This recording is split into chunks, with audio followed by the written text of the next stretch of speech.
You'll never enjoy your life living inside the box. You're so afraid of taking chances. How you gonna reach the Once upon a time, a pair of plain black canvas shoes sat on a shelf in a shoe store at the mall. The never-before-worn shoes were nestled inside of a box.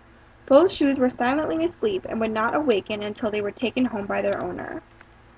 One day, a woman came into the store looking for a pair of shoes for her teenage son for his birthday. "Oh, he will love these," she said as she picked up one of the shoes in the box and examined it. She picked up the box to go to the register and purchase the shoes. When she turned around, another customer accidentally bumped into her.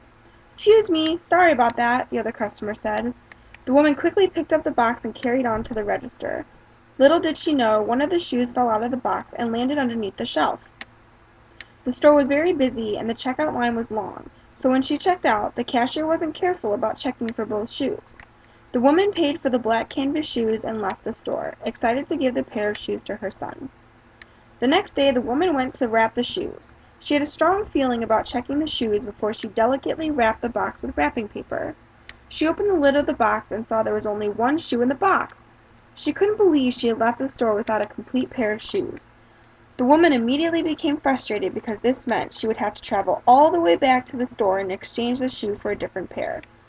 When the woman got to the shoe store, she complained to the manager about the mishap. The manager apologized profusely. "I'm sorry, ma'am, but that was the last pair in that size we had for that style of shoe. Can we maybe interest you in another pair?" "No, that just won't do," she said angrily. So instead, she got a refund and left the single shoe in the box at the counter. The manager, unaware what to do with just one shoe, claimed the shoe as damaged and tossed it into the garbage bin outside. The shoe, still in the box, was thrown into the garbage bin outside of the store. Hours went by until the next day arrived. The garbage trucks would be on their way soon to dispose of the trash. As soon as the sound of the trucks approached the bin, the lid of the box began to shake. It shook so hard that the lid flew off of the top of the box, and the single black shoe lifted itself up and peeked out. The shoe then looked down next to it and noticed an empty space with white tissue paper layering the bottom of the box. Where had its other half gone? Dazed and confused, the shoe looked around, trying to see in the dark bin. The pungent smell started seeping into the shoe's canvas body, so the shoe hopped out of the box and made its way up to the lid of the bin. Suddenly, a man opened up the lid of the bin and the black shoe fell to the ground. The single black shoe felt terribly alone. It didn't know where it was or who it belonged to. All it could see for miles was cement, fast-moving cars, and stacked buildings. The shoe began trudging forward to find its other half. After a long day of walking around the city, the sky began to darken and lots of tiny lights lined the streets. The lonely black shoe laid its eyes upon a busy street that had bright, colorful lights flashing from the inside. Suddenly, there were shoes everywhere. Excitedly, the searching shoe stopped in front of a dance club to see if its other half was there. It sounded like a lot of fun inside, and many fancy shoes were coming in and out. The shoe went inside and met a bunch of stilettos who were clomping around to the rhythm of the loud electronic music. "Excuse me, but have you seen a shoe that looks just like me?" the shoe yelled to the stilettos. The music was too loud, and the sleek, slim shoes turned up their toes and walked away. Surely the lonely black shoe's other half wouldn't be at this club anyway. The music was too loud, and the other shoes that went there were just too stuck up. After the searching shoe left the nightclub, it wandered around the city streets. Since the city was so crowded with different kinds of shoes, it seemed impossible to find one shoe exactly like it. So the shoe wanders and the shoes crowding the streets become fewer and fewer. The eerie streets seemed to become darker and abandoned. Suddenly, the shoe saw next to a shadow cast on the ground by a single street lamp a group of shoes lined against a fence. The shoe hurried across the street to say hello. "Well, well, what do we have here? An outsider coming to our parts of town?" said a high-top sneaker. "Think it's trying to cause some trouble?" said another. "I'm not trying to cause any trouble. I'm just looking for my other half. It fell out of the box we came in and now I'm all alone," the shoe tried explaining. "Must be nice to come from a shiny box from a store. None of us had a home to call our own or another half. Out here we fend for ourselves. Get gone before trouble finds you," warned the high top. The black canvas shoe turned around and hurriedly walked the other way, making sure not to look back. Surely its other half wasn't from this part of town. They were too unwelcoming and kind of scary. The next day approached, and the searching shoe kept its toe up while it looked for its other half. It passed parks and playgrounds, buildings and cars. Suddenly it came across a big track where shoes were running. One black and yellow running shoe came whirring around the corner, so the black shoe attempted to catch up with it. "Excuse me, have you seen?" began the shoe. "Sorry, no time," the shoe answered in one breath as it continued along the track. Since the shoe couldn't keep up with the running shoe, it decided to just keep going.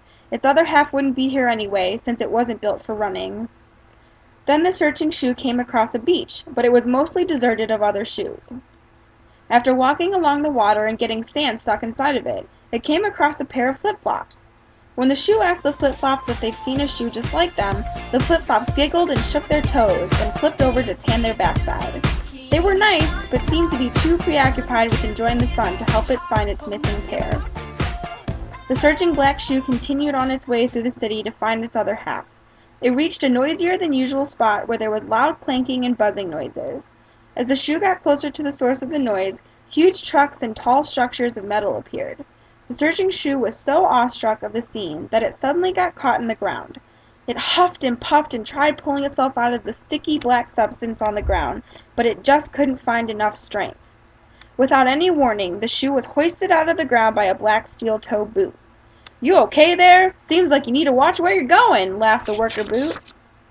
"Yes, I'm all right. Sorry if I messed up your sidewalk. I'm in search of my missing pair, and so far, no luck," said the black shoe despairingly. "Well, maybe you're just looking too hard. Sometimes we find what we're looking for when we stop looking." The worker boot nodded and winked, but the lonely black shoe seemed to not understand. "Well, how else will I find my other half if I don't keep looking?"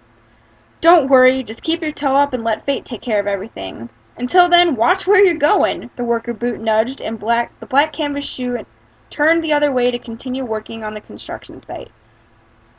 Later that day, the sky became dark and gray, and raindrops started falling from the sky. The shoe was drenched from the pummeling raindrops that splattered on the ground. It saw a rain boot in the distance. "Maybe those rain boots will know where my other half is, or at least where I can find some shelter." As soon as the sad, soaking wet shoe attempted to speak, the rain boot splashed a big puddle of water onto them instead. The searching black shoe just felt like giving up.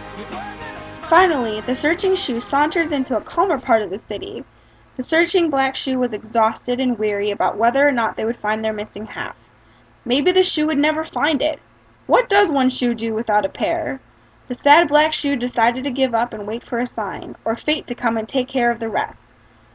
From then on, the searching shoe would find one place to stay and wait until their missing half found them. The lonely black shoe spotted a park in the distance. There was bright green grass and trees everywhere. Some shoes were taking a stroll on the sidewalk, while others ran next to little fluffy dogs with sticks in their mouths.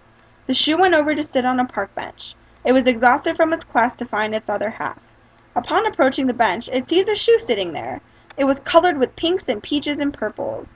It was a lovely canvas shoe, bright and very pretty. The pretty canvas shoe smiled and invited the searching shoe to sit on the bench too. So it did, and the two shoes began talking. The searching shoe explained its journey looking for its other half. The pretty canvas shoe stayed very attentive and was sorry it had such a long, exhausting journey. The searching black shoe was so happy to finally find someone who would take the time to listen to its woes. Behind the park bench, near a small pond, a teenage girl and a teenage boy were playing by the water. The boy slipped and his left shoe landed right in the water, slipping off of his foot and sinking to the bottom of the water. Now what would he do with only one shoe? Disappointed, the boy and girl walk over to the bench where the girl left her pretty canvas shoes and see the black canvas shoe and the pretty canvas shoe together. The boy looks at the black shoe in shock. It looked just like the ones he was wearing. He picks up the shoe and checks underneath the tongue for the shoe size. The boy puts the shoe on and is pleasantly surprised that it fits him perfectly. The boy and girl put their shoes back on and walk home together hand in hand.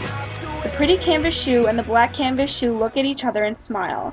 The searching shoe found its soulmate.